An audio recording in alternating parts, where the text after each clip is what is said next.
From the Presidential Palace, Manila, Dateline Malacañang.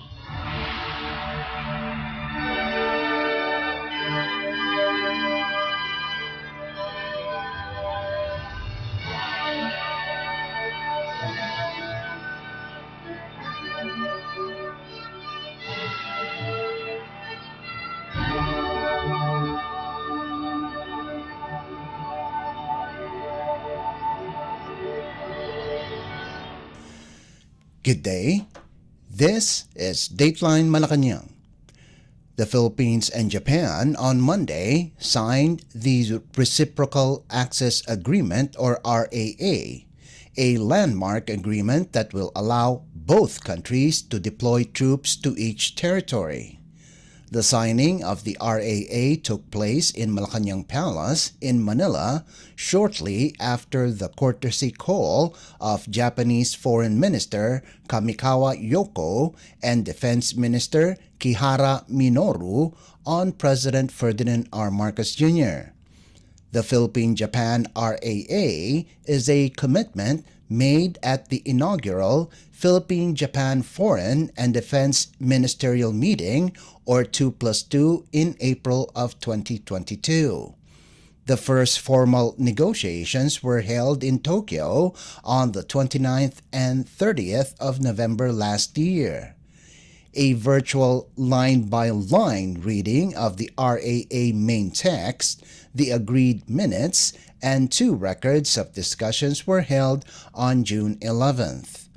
Foreign Minister Kamikawa and Defense Minister Kihara are currently in the Philippines for the second Foreign and Defense Ministerial Meeting or 2+2, the highest consultative mechanism to further deepen security and defense policy coordination and security cooperation between the two countries. The Philippines and Japan celebrate 68 years of normalized relations this year and 12 years of strengthened strategic partnership. Japan is one of the Philippines' 4 strategic partners with 264 bilateral agreements. The treaty will have to be ratified by the legislative bodies of the two countries before it comes into force. The Philippines has been strengthening defense and security engagements with its long-standing military ally, the United States, as well as other countries, while also beefing up the capabilities of the Armed Forces of the Philippines or AFP amid increasing Chinese aggression in the West Philippine Sea. Dateline Malacañang. Philippine President Ferdinand R. Marcos Jr. dedicated his latest vlog to his mother, Imelda Romualdez Marcos, whom he described as a people person and a promptee, or a colloquial from the province. The president expressed appreciation on the impact that she had, not only on their family but on the entire nation. The chief executive recounted how his mother nurtured the soul of the country by promoting Philippine arts and culture and strengthening public health through the establishment of specialty hospitals during the administration of his late father and namesake. President Marcos said among his mother's qualities is her being a people person and ways in connecting with other people regardless of their stature in life that he admires the most in her public service career. That quality, according to the president, is something that he has yet to master even after years in public service. The former First Lady turned 95 on July 2nd. Let's listen to Philippine President Ferdinand R. Marcos Jr.'s latest vlog entitled Mama Meldy.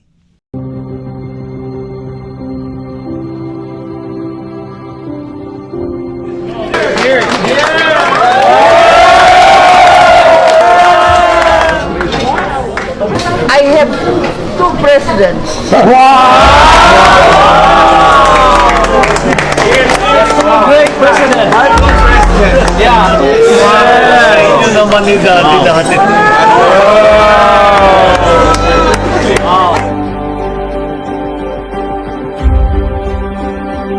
My mother always tells a story na nung bagong upo ang aking ama bilang Pangulo, ay tinanong niya sa kanya, okay, you are now the president. Ako naman, First Lady, ano ang trabaho ko?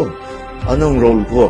Ang sagot sa kanya ng aking father, I will take care of the body of the nation. You must take care of the soul. And that is why pinasukan niya ang mga arts, ang kultura. Yun ang naging advocacy niya. Ang pagka-Pilipino natin ay maipagmalaki uli natin. Tinayo niya yung CCP, tinayo niya yung Folk Arts Theater. Kasama pa rin dyan, siya naman ang talagang project na nagsimula sa National Kidney Center, nasunod yung Children's Hospital, Heart Center. Kasi nga, yun ang pag-alaga sa tao.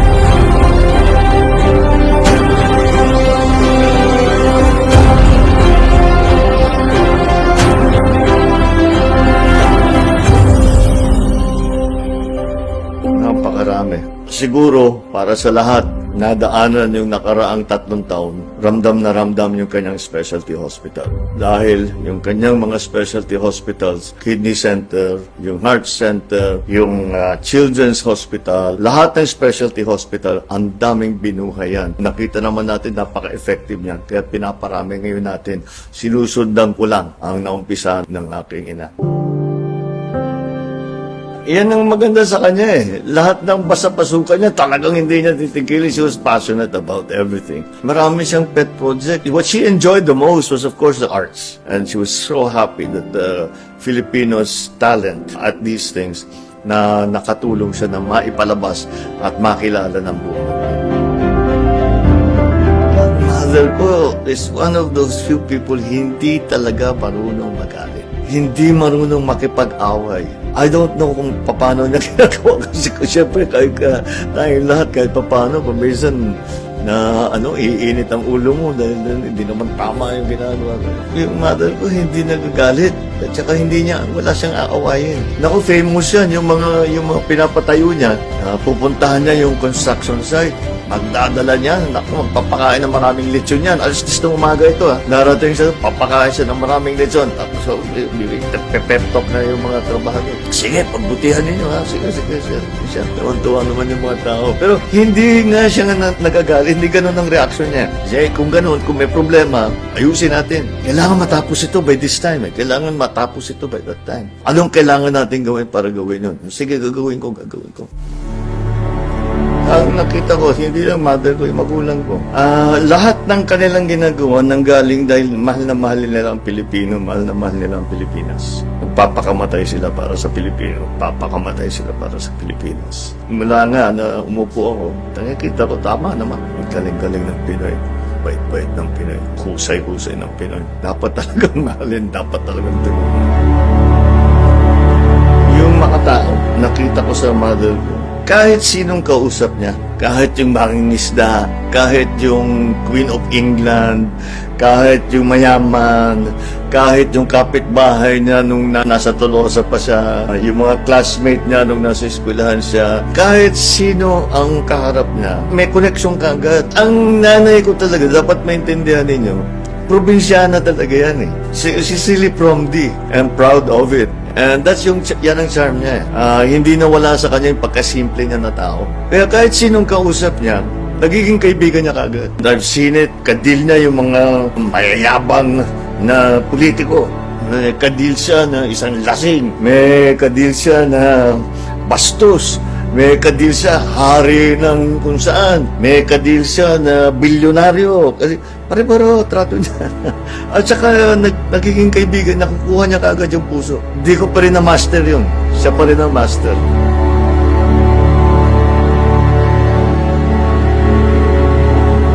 Every day. Parang, siyempre, alam ko na eh. Alam ko na yung pinagdaanan nila. Alam ko na yung gaano kahirap yung nagawa nila. Sinasabi ko, napakagaling. Mother ko masyado. I always thought that she was a very determined, very driven person. I just didn't realize until I took office how determined and how driven you have to be to have achieved as much as this.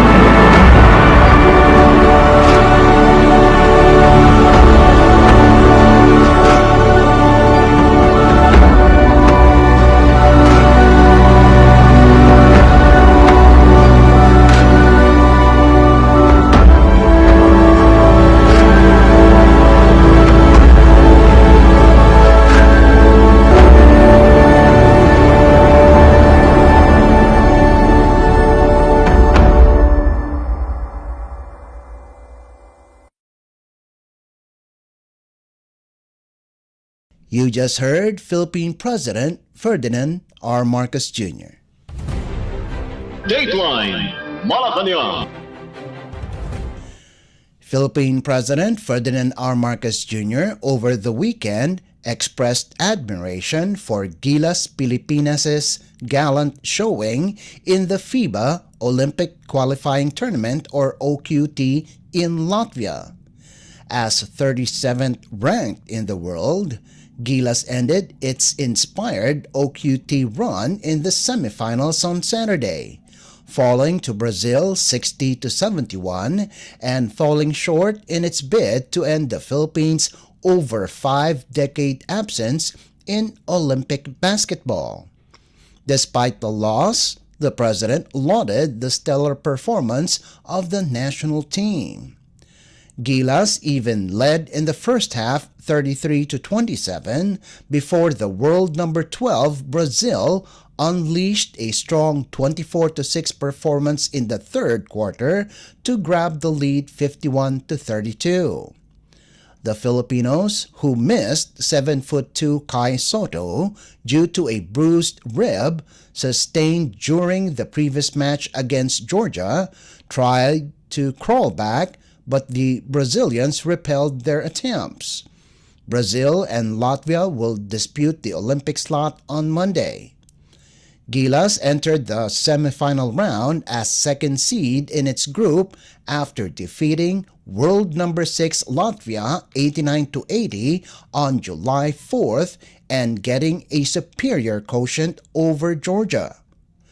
Meanwhile, House Speaker Ferdinand Martin Romualdez also praised Gilas Pilipinas, Coach Tim Cone, and the entire coaching staff for demonstrating unparalleled determination, skill, and heart on the international stage. In a statement, Romualdez said, "The journey of Gilas Pilipinas in the tournament has been nothing short of inspirational." Romualdez added that the victory against Latvia, a European team, was a historic moment for Philippine basketball and a testament to the team's resilience and capability. The House Speaker encouraged everyone to continue to support and celebrate the country's athletes as they embody the spirit of Filipino resilience and excellence. Dateline Malacañang. Philippine President Ferdinand R. Marcos Jr. has revoked the policy conferring Career Executive Service or CES rank to graduates of the National Defense College of the Philippines or NDCP's Master in National Security Administration or MNSA program. Signed by Executive Secretary Lucas Bersamin by the authority of the President last July 2nd, the Chief Executive issued Executive Order or EO number 63 to synchronize the standards and procedures for conferring the CES rank. A copy of EO 63 was made public Sunday. President Marcos Jr.'s order adopted the recommendation of the Career Executive Service Board or CESB to revoke the policy that grants CES rank to MNSA graduates who are appointed to CES positions. It also repealed provisions of EO number 145 series of 2021, which stated that graduates of the NDCP's MNSA program appointed to CES positions should be granted the Career Executive Service Officer rank that is commensurate to their respective posts. EO 145 was issued by former President Rodrigo Duterte to deepen the pool of leader managers in government and further strengthen the quality of policy formation and governance in the public sector. Dateline Malacañang.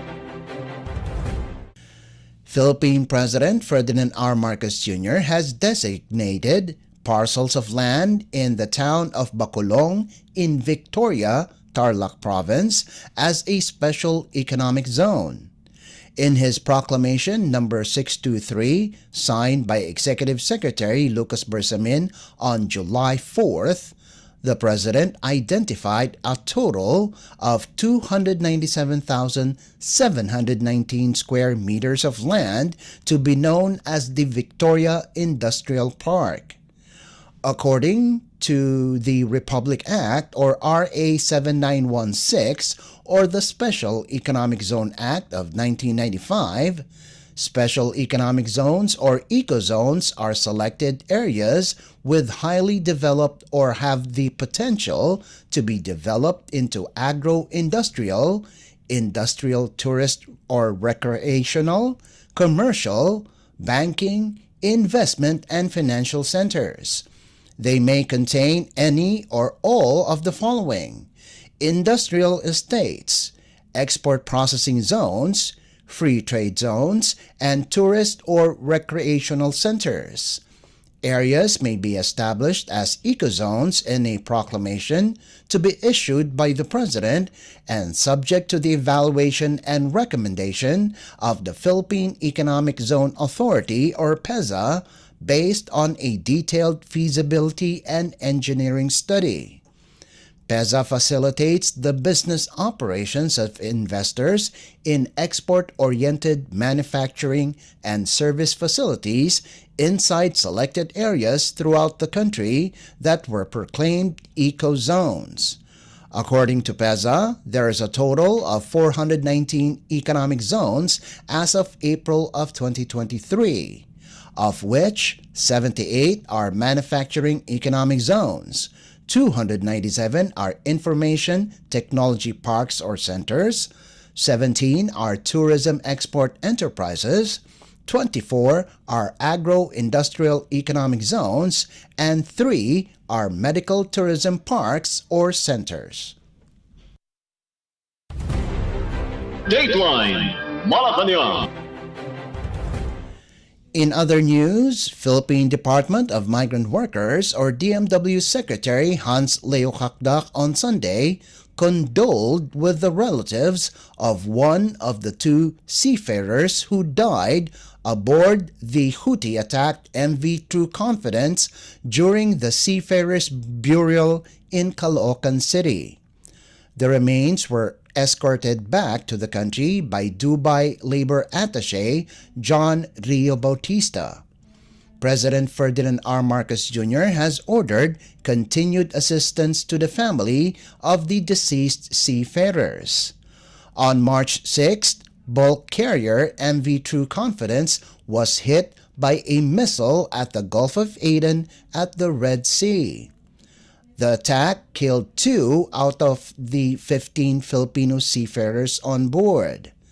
Secretary Magpayo assured the wife of the seafarer, who is left to care for their 2 children, of all the necessary assistance and support from the government.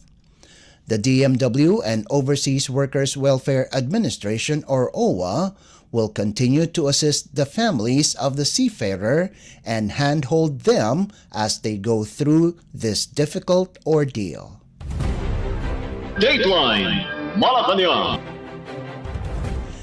And finally, the Philippines Overseas Workers Welfare Administration or OWA over the weekend reported that the 6 Filipino crew members on board the oil tanker MT Wind has returned to the country safely.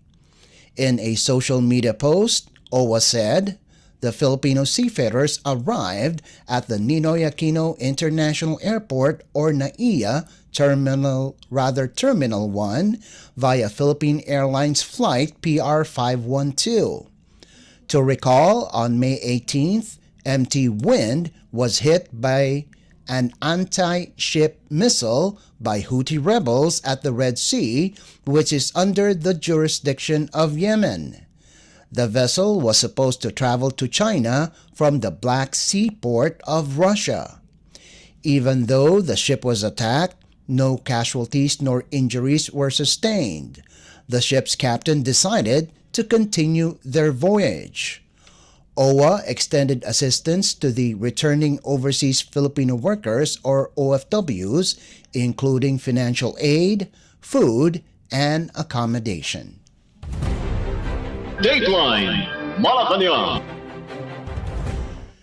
Before we conclude our program, Radyo Pilipinas World Service of the Presidential Broadcast Service is heard over the following shortwave frequencies: 15.640 MHz, 17.820 MHz, and 12.010 MHz. You can also visit our Facebook page and YouTube channel at Radyo Pilipinas World Service. You will be able to hear and view our Filipino and English programs, including news updates here in the Philippines. Kindly subscribe, like, and share our posts as well. And that concludes this edition of Dateline Malacañang. For Radyo Pilipinas World Service, this is Leo Magpayo. Good day and stay safe. From the Presidential Palace, Manila, Dateline Malacañang.